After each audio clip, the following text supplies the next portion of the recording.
This is Turkey. Last month, on the 6th of February, a 7.8 magnitude earthquake struck its southern region, close to the border with Syria, here in Maraş. It was devastating, with the death toll at the time of writing numbering around 43,500 people in Turkey alone. The president of Turkey, Recep Tayyip Erdogan, reacted to the catastrophe with the words, quote, "It was not possible to be prepared for such a disaster." But is that true?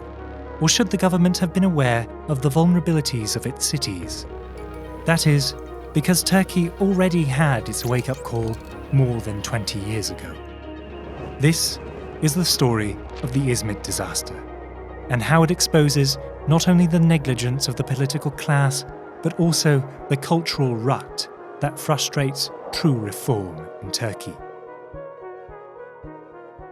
On August 17th, 1999, a 7.4 magnitude earthquake rocked the province of Kocaeli and the city of Izmit, killing anywhere between 18 to 45,000 people.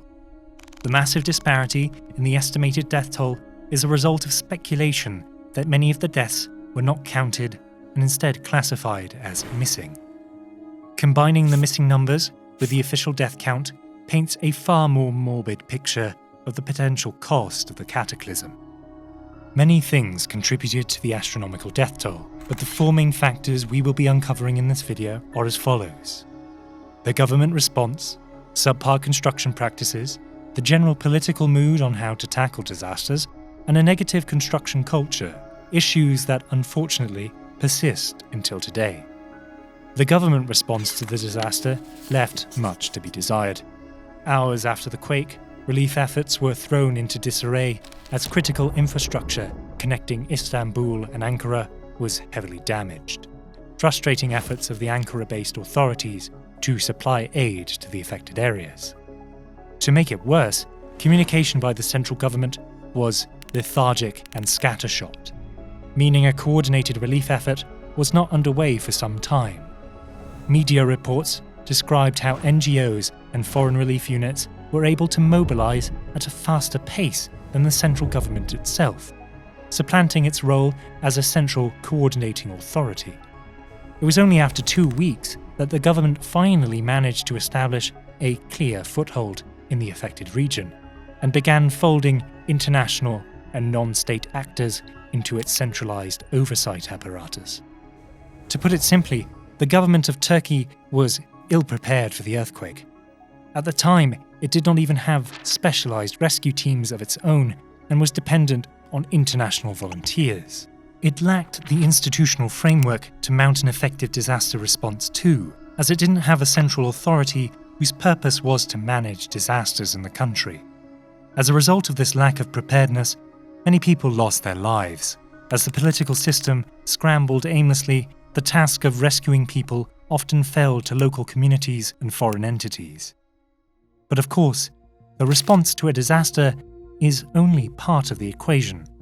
It is just as, if not more important, to mitigate the scale of a disaster before it occurs as it is to grapple with the effects of one after it has happened. This is where the second problem comes into play. Many of the buildings in the earthquake-prone region were utterly inadequate in terms of building quality. Many of them used subpar materials that made the structures non-ductile. Essentially, these materials could not deform to absorb the shock of a seismic event, and due to their brittleness, simply shattered when subjected to the lateral force of an earthquake. Additionally, many of these buildings had so-called soft stories, ground floors that removed structural elements such as walls and replaced them either with glass or removed them entirely to open up more floor space. As a consequence, the structural rigidity of these buildings suffered. These floors usually housed restaurants, shops, banks, or any business that required direct access at a street level. According to one study, published in 2002, 85 to 90% of all the collapsed buildings in the Izmit earthquake suffered from this structural deficiency. Finally, some buildings were built on terrain prone to liquefaction, a process where waterlogged soil adopts a more liquid state when it's shaken by the force of an earthquake. This meant some buildings didn't just crumble down, they literally toppled over as the ground beneath them gave way. All these problems stemmed from the fact that Turkey at the time did not enforce its building codes, which, while not being as sophisticated as Japan's or the US's regulations, were still far better than nothing.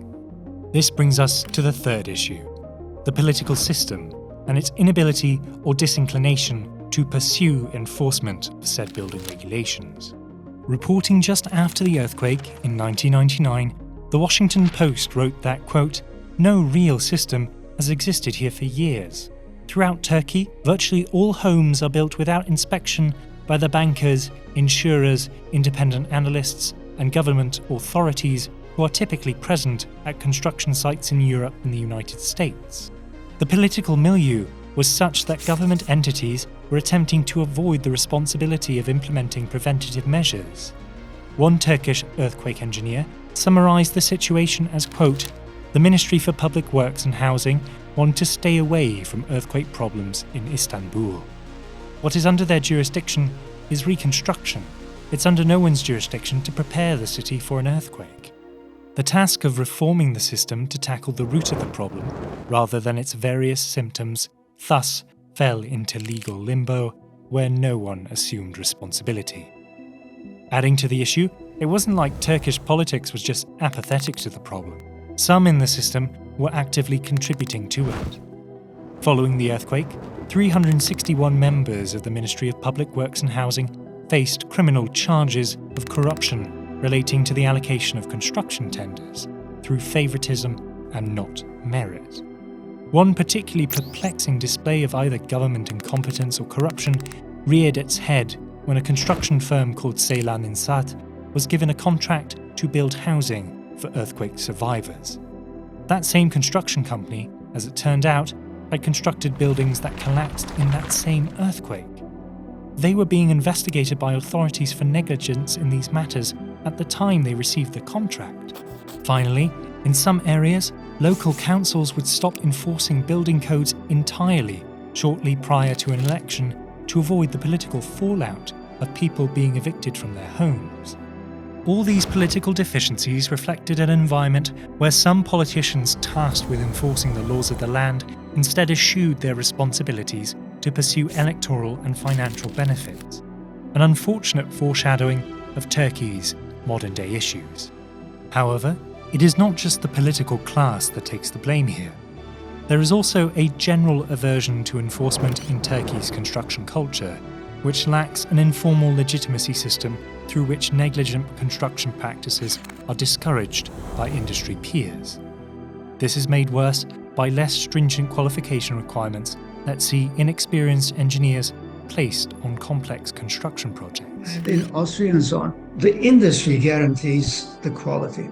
If you do one shoddy job, you're out, right? Nobody will give you any other buildings to design.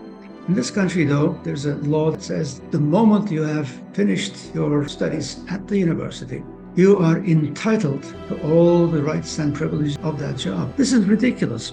The current system that addresses the way engineers and architects practice privately is not suited for disaster safety. It's clear. And there needs to be social compromises, a social contract, and everybody or most of the people need to say, this bloodbath cannot go on. Following the Izmit catastrophe, there was a significant outpouring of criticism levied at the government, who in the eyes of the citizenry had failed in their duties to safeguard the Turkish population from disasters. This negligence was tantamount to betrayal for the Turkish people, whose conception of the role of the state was that of an interventionist, paternalistic entity that existed to ensure the safety and prosperity of its people. A, quote, daddy state. The state's failures to hold up its perceived responsibilities caused the public to view the tragedy as a critical departure from an imagined past and prompted a sort of awakening to the shortfalls of their government. Some Turkish scholars equated the event to the fall of the Berlin Wall, essentially a turning point that hopefully marked a better future. It was following this and the resultant public pressure for change that a flurry of legislation was drafted targeted at improving the sorry state of disaster preparedness in the country. an effort that would end up being largely futile. Two of these laws, Decrees No. 601 and 595, focused on raising the bar for construction. The prior attempted to regulate who was allowed to oversee construction projects, increasing qualification requirements, and the latter set out a framework for more stringent supervision practices to ensure codes were being followed and enforced. This law included pilot projects in 27 provinces where supervisory boards were established to enforce regulations.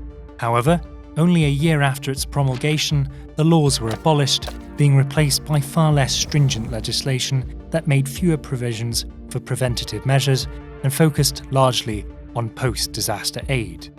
By March of 2007, Turkey had updated its building codes to be up to international standards. However, without clear enforcement institutions, these reforms were nothing more than blueprints with few people able or willing to execute them. Reflecting the government's wants to avoid culpability for the lack of enforcement mechanisms, modern Turkish law still stipulates that homeowners are ultimately responsible for their own home's earthquake resistance. With more ambitious reforms such as Decrees No. 601 and 595 scrapped, it appeared that Turkey would relapse into a state of inaction, with perfunctory and defanged laws passed to provide the appearance of change without any tangible results. Despite the proclamations of politicians such as the young Prime Minister Recep Tayyip Erdogan, who stated, quote, "The ideas of stealing materials, corruption, illegalities and injustice must be corrected," very little was actually done. There was some finger-pointing, the blame was shifted to construction companies, and the system which permitted and in some instances encouraged negligence, corruption and greed remained almost untouched. While Erdogan's government has been quite active in passing updated reforms and legislation, these often exist only on paper. Today, it is only in the largest and most important cities that building codes are enforced regularly. So that is what leads us to today. 24 years after one of Turkey's most devastating earthquakes ripped into both the country itself and its socio-political fabric, little has changed. Buildings that collapsed in Maraş did so in a similar fashion to those in Izmit, crumbling down in what is known as a pancake collapse. The reasons are similar too: the prevalence of soft stories and the usage of non-ductile, brittle materials that perform poorly in earthquakes. Additionally, zoning amnesties that not only permitted contractors to build in earthquake-prone regions, but also to do so at a substandard quality as long as they paid a fine, a clear violation of Law No. 7269's earthquake zoning regulations. Authorities neglected their duties to enforce building codes in the area affected by the recent earthquake, and that is why the two cataclysms, despite being separated by more than 2 decades, appear symptomatically identical. Modern building codes and updated zoning regulations mean nothing if they are not actively followed. Well, if there's been little improvement on the enforcement front, can the same be said for post-disaster response? Well, thankfully, Turkey does now have a disaster response organ called AFAD, as well as specialised relief units intended to respond quickly to natural disasters. However, in 2015, AFAD's leadership was replaced with an inexperienced team that demanded less stringent regulation. Scholars familiar with the replacement argued that this would have a negative effect on the capacity of local governments to respond to disasters. Turkey's attempts at creating a disaster response master plan have also been lackluster. A framework for rigorous contingency planning and response measures was drafted in 2015 by leading figures of the international disaster management community in cooperation with the Turkish government, but this was never implemented. Additionally, money levied through Turkey's earthquake tax, which is supposed to go towards disaster mitigation and earthquake-proofing of buildings, has been shrouded in mystery as to how it is being spent. The opaque nature of the government's disaster relief fund has drawn criticism from opposition figures who doubt that the money is being allocated properly and thus its overall usefulness. But perhaps most worryingly, Erdogan's government has, through its efforts to centralise power, paralysed local authorities and restricted their ability to respond swiftly to the earthquake, mirroring the political gridlock of the 1999 Izmit disaster and the sluggishness of the official response. Some of these issues are new and self-inflicted. However, many of them are chronic afflictions that persist 24 years after they were supposedly addressed. The core issue has not been solved, that being the political system's aversion to enforcement. The government would rather receive the proceeds from fines and registration fees as new, substandard constructions spring up in disaster-prone areas than prevent contractors from building and lose those revenue streams. But this, of course, is a two-way street.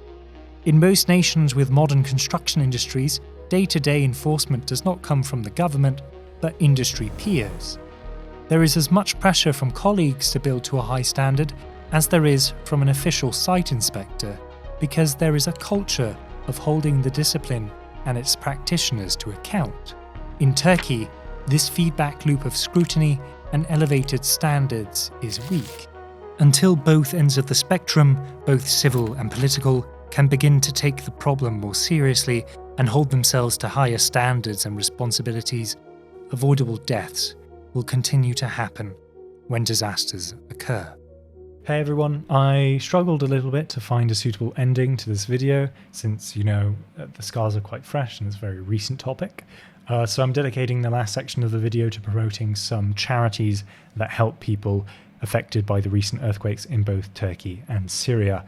I'm going to be donating 200 Swiss francs of my own money to the Humanitarian Relief Foundation, but I've included a number of other worthy causes in the description below if you are so inclined to donate. That's been it for me. I know this content is a little bit different to what I usually do, but I hope you found it sufficiently informative and enjoyable regardless. But yeah, I'd love to hear your feedback, and that's all from me.